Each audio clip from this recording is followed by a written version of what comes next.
Welcome to my दोस्तों। आप सभी का इस चैनल में स्वागत करता हूं। आज हम एक नई क्लास के साथ उपस्थित हैं। आज हम अभिक्रियाओं के प्रकार के बारे में बात करेंगे। अभी तक आपने अभिक्रिया के बारे में पढ़ा था और अब अभिक्रिया के प्रकार, अभिक्रिया के प्रकार, types of reaction, types of reactions. सबसे पहले बात करेंगे हम ऑक्सीकरण की, इंग्लिश में ऑक्सीडेशन, इंग्लिश में ऑक्सीडेशन और हिंदी में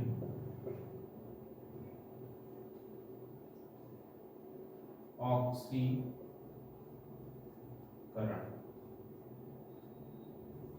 या इसी को उपचयन भी कहते हैं, उपचयन। देखिए, आपको बता दें, ऑक्सीकरण वह प्रक्रिया होती है, पुराने विचारों के अनुसार ऑक्सीकरण वह प्रक्रिया होती है जिसमें किसी पदार्थ का ऑक्सीजन से संयोग होता है, अर्थात ऑक्सीजन उससे जुड़ता है, या किसी पदार्थ से हाइड्रोजन पृथक होता है, अलग होता है। जैसे एग्जांपल के तौर पे मान लेते हैं कार्बन है, इस कार्बन के साथ ये ऑक्सीजन जुड़ रहा है, तो यह ऑक्सीकरण। मान लेते हैं कि ये कोई पदार्थ है जिसको अमोनिया कहते हैं, यदि इस अमोनिया से हाइड्रोजन बाहर निकल जा रहा है तो यह ऑक्सीकरण, अर्थात किसी पदार्थ से ऑक्सीजन का जुड़ जाना, संयुक्त हो जाना, और हाइड्रोजन किसी पदार्थ से निकल जाता है तो उसे हम ऑक्सीकरण कहते हैं। ये पुराने विचारों के अनुसार। नए विचारों के अनुसार ऑक्सीकरण वह प्रक्रिया है जिसमें किसी भी अणु, परमाणु या आयन से इलेक्ट्रॉन निकल जाता है, उसे हम ऑक्सीकरण कहते हैं। अर्थात किसी भी अणु, परमाणु या आयन से इलेक्ट्रॉन का निकलना ऑक्सीकरण कहलाता है। जैसे मान लेते हैं यह सोडियम है और इससे इलेक्ट्रॉन निकल जा रहा है, ये ऑक्सीकरण। आप सभी को पता है, जनरल साइंस में जब पूछा जाता है तो आपको बता दें कि कोई भी परमाणु है या आयन है, अपनी वाहक कोश से जितने इलेक्ट्रॉन त्याग देता है उस पर उतना ही प्लस चार्ज आ जाता है।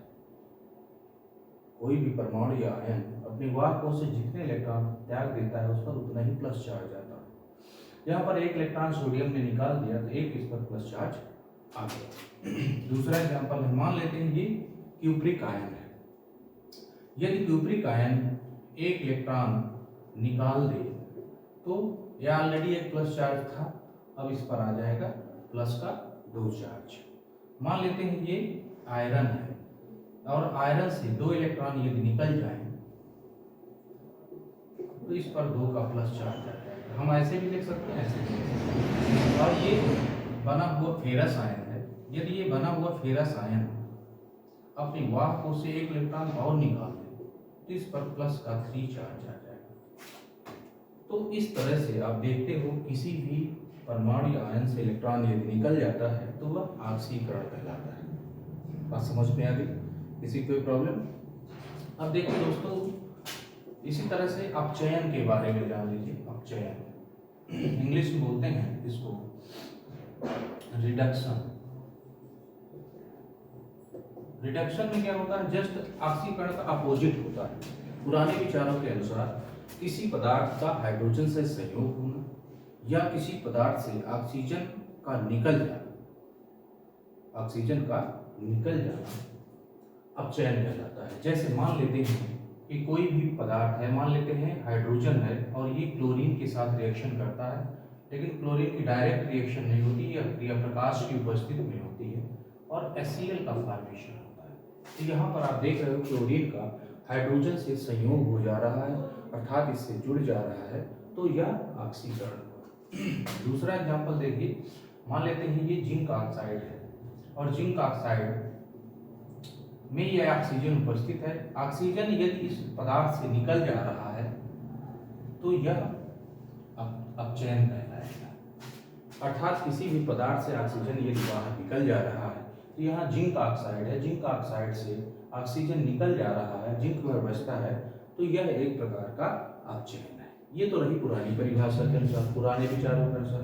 अर्थात किसी भी पदार्थ से हाइड्रोजन का संयोग होना या किसी पदार्थ से ऑक्सीजन का बाहर निकल जाना अपचयन कहलाता है। आधुनिक विचारों के अनुसार किसी भी अणु, परमाणु या आयन द्वारा इलेक्ट्रॉन का ग्रहण करना अपचयन कहलाता है। जैसे एग्जाम्पल के तौर पे यही बहुत ही सिंपल है, जनरल साइंस में आप लोग ये जानेंगे। मान लेते हैं कि ऑक्सीकरण की जितनी रिएक्शन दी हुई, इधर वाले को उठा करके इधर कर देना, इधर वाले को उठा करके इधर कर देना। जैसे यहाँ पर दिया हुआ है सोडियम आयन है और ये इलेक्ट्रॉन ग्रहण कर रहा है, तो सोडियम परमाणु में। यहाँ पर क्या है, ये दिया हुआ आयन है, ये क्यूप्रिक आयन है, और एक इलेक्ट्रॉन इसने ग्रहण कर लिया तो क्यूप्रस आयन में कन्वर्ट हो जाएगा। क्यूप्रस और क्यूप्रिक इसका लैटिन नाम है। अधिकांश आयनों के लैटिन नाम भी दिए गए हैं, जैसे फेरस है, ये फेरिक है, ये क्यूप्रिक है, ये क्यूप्रिक है और ये क्यूप्रस। मान लेते हैं ये कोई दिया हुआ अणु है, मॉलिक्यूल है, और ये दिया है इलेक्ट्रॉन ग्रहण कर रहा है, इस पर माइनस चार्ज है। तो आप देख रहे हो दोस्तों कि इस आयन द्वारा इलेक्ट्रॉन ग्रहण किए जाते हैं, इस पर अणु द्वारा इलेक्ट्रॉन का ग्रहण किया जाता है। मान लेते हैं कि यहाँ पर ऑक्सीजन है और यदि यह इलेक्ट्रॉन ग्रहण कर रहा है, 2 इलेक्ट्रॉन मान लेते ग्रहण कर रहा है, तो इस पर 2 का माइनस चार्ज। अब देखिए एक बात यहाँ समझने वाली है कि ऑक्सीकरण में इलेक्ट्रॉन त्यागते हैं तो उतना उस पर धनावेश आता है, और कोई भी अपचयन की क्रिया में देखें तो कोई भी परमाणु अपने वाहक कोश में जितने इलेक्ट्रॉन ग्रहण करता है उस पर उतना माइनस चार्ज आता है। यहाँ पर देखें आपकी ये ऑक्सीजन है, 2 इलेक्ट्रॉन इसने ग्रहण किया, 2 का माइनस चार्ज आ गया, माइनस आवेश आ गया। अब यहाँ क्लोरीन मॉलिक्यूल है, इस मॉलिक्यूल में 2 परमाणु उपस्थित हैं, एक एक दोनों ने ग्रहण किया तो एक इस पर माइनस चार्ज आ गया, 2 का आगे मल्टीप्लाई कर देंगे। यहाँ पर ये 2 इस पर प्लस चार्ज है, एक इलेक्ट्रॉन इसने ग्रहण किया तो इस पर एक ही प्लस चार्ज होता है, अर्थात एक एक माइनस हो गया। तो बात समझ में आ रही है।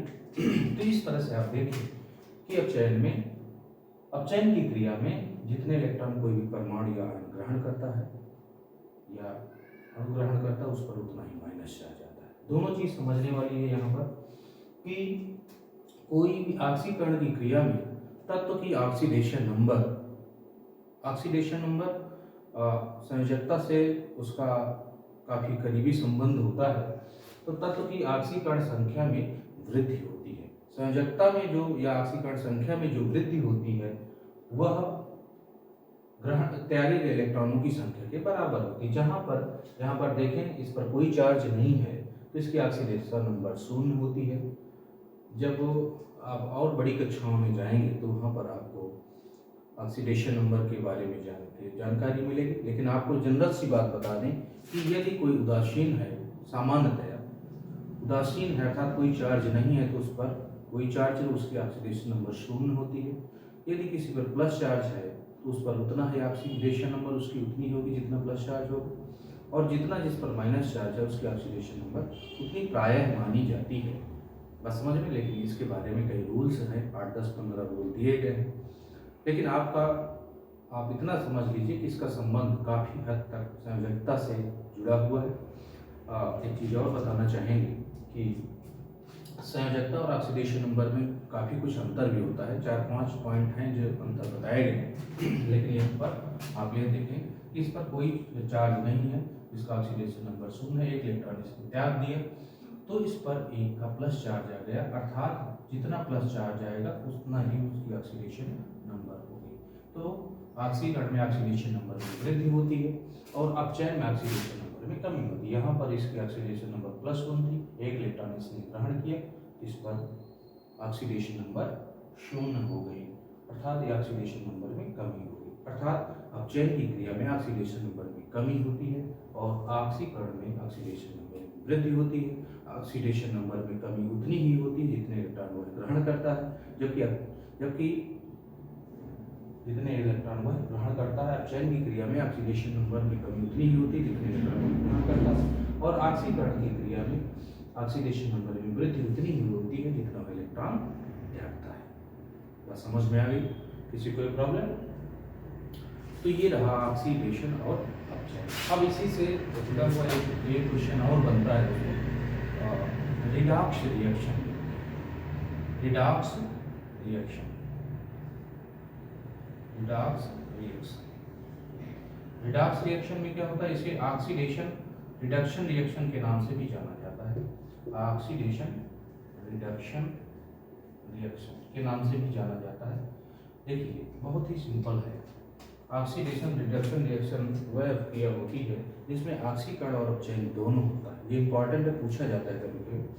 अर्थात वह क्रिया जिसमें ऑक्सीकरण और अपचयन दोनों होता है, ऐसी अपक्रियाओं को हम रिडॉक्स रिएक्शन या ऑक्सीडेशन रिडक्शन रिएक्शन के नाम से जानते हैं। जैसे एग्जाम्पल के तौर पर देखें, यहाँ पर देखा जाए तो ये जिंक ऑक्साइड है और ये कार्बन है। तो यहाँ पर आप देखिए इस जिंक ऑक्साइड से ऑक्सीजन निकल जा रहा है। तो जब किसी भी पदार्थ से ऑक्सीजन निकल जाता है तो ऐसी स्थिति में वह अपचयन की क्रिया होती है। और यहाँ पर कार्बन है, कार्बन की ऑक्सीजन के साथ संयोग होता है, तो यह ऑक्सीडेशन इसका हुआ, अर्थात इसका जिंक का अपचयन हो रहा है और कार्बन का ऑक्सीडेशन हो रहा है। तो ऐसी अपक्रियाओं को हम रिडॉक्स रिएक्शन के नाम से जानते हैं। दूसरा एग्जाम्पल आप और देख सकते हैं, जैसे मान लेते हैं कि ये है Sn2⁴ plus 2Fe2⁻³ strength Sn2⁴ plus 4 plus 2Fe2⁴ ये दिया। इसमें आप देखें यहाँ पर इसकी ऑक्सीडेशन नंबर 2 है, यहाँ ऑक्सीडेशन नंबर 4 है, अर्थात यहाँ इसका ऑक्सीकरण हो रहा है, यहाँ पर इसकी ऑक्सीडेशन नंबर 3 है, यहाँ 2 है, इसलिए इसका अपचयन हो रहा है। तो ऐसी अपक्रियाओं को हम रिडॉक्स रिएक्शन के नाम से जानते हैं। बात समझ में आ गई? एक बार फिर समझ लीजिए, यहाँ इसकी ऑक्सीडेशन नंबर 2 है प्लस की, और यहाँ इसकी ऑक्सीडेशन नंबर प्लस की 4 है, अर्थात इसका ऑक्सीकरण हो रहा है। आपको बता चुका हूँ पहले कि ऑक्सीकरण की क्रिया में ऑक्सीडेशन नंबर में वृद्धि होती है। यहाँ पर ऑक्सीडेशन नंबर इसकी 3 है, यहाँ पर ऑक्सीडेशन नंबर 2 है, 2 + चार्ज लगा है, इसकी ऑक्सीडेशन नंबर 2, तो इसकी अपचयन होगा। तो वह क्रिया जिसमें ऑक्सीडेशन और अपचयन दोनों होता है उसे हम रिडॉक्स रिएक्शन के नाम से जानते हैं। एक चीज़ और दोस्तों बता दें कि ऐसी क्रियाएं जिसमें या तो ऑक्सीकरण होता है या अपचयन दोनों होता है उसे हम हाफ रिएक्शन या अर्ध अपक्रिया या आंशिक समीकरण पार्शियल इक्वेशन के नाम से जानते हैं। यहाँ पर इसका ऑक्सीकरण हो रहा है तो यह एक आंशिक समीकरण है या इसी को अर्ध अपक्रिया कहते हैं। यहाँ पर इसका अपचयन हो रहा है तो इसे हम कहेंगे कि यह आंशिक समीकरण है या इसी को बोलेंगे कि यह अर्ध अपक्रिया है। दोस्तों इतनी बात समझ में आ गई। अब आगे की जो अपक्रियाओं के प्रकार है हम अगली क्लास में आपको बताएंगे कि अपक्रियाएं और कितने प्रकार की होती हैं। तो अभी आपने पढ़ा कि ऑक्सीडेशन क्या होता है, अपचयन क्या होता है, रिडॉक्स रिएक्शन क्या होती है जिसको हम ऑक्सीडेशन रिडक्शन रिएक्शन के नाम से जानते हैं, और अर्ध अपक्रिया क्या होती है या आंशिक समीकरण क्या होता है, हाफ रिएक्शन अर्थात पार्शियल इक्वेशन क्या होता है, इसके बारे में आपने जाना। अब अगली क्लास में आप लोग जानेंगे कि अन्य और अपक्रियाएं कितने प्रकार की होती हैं।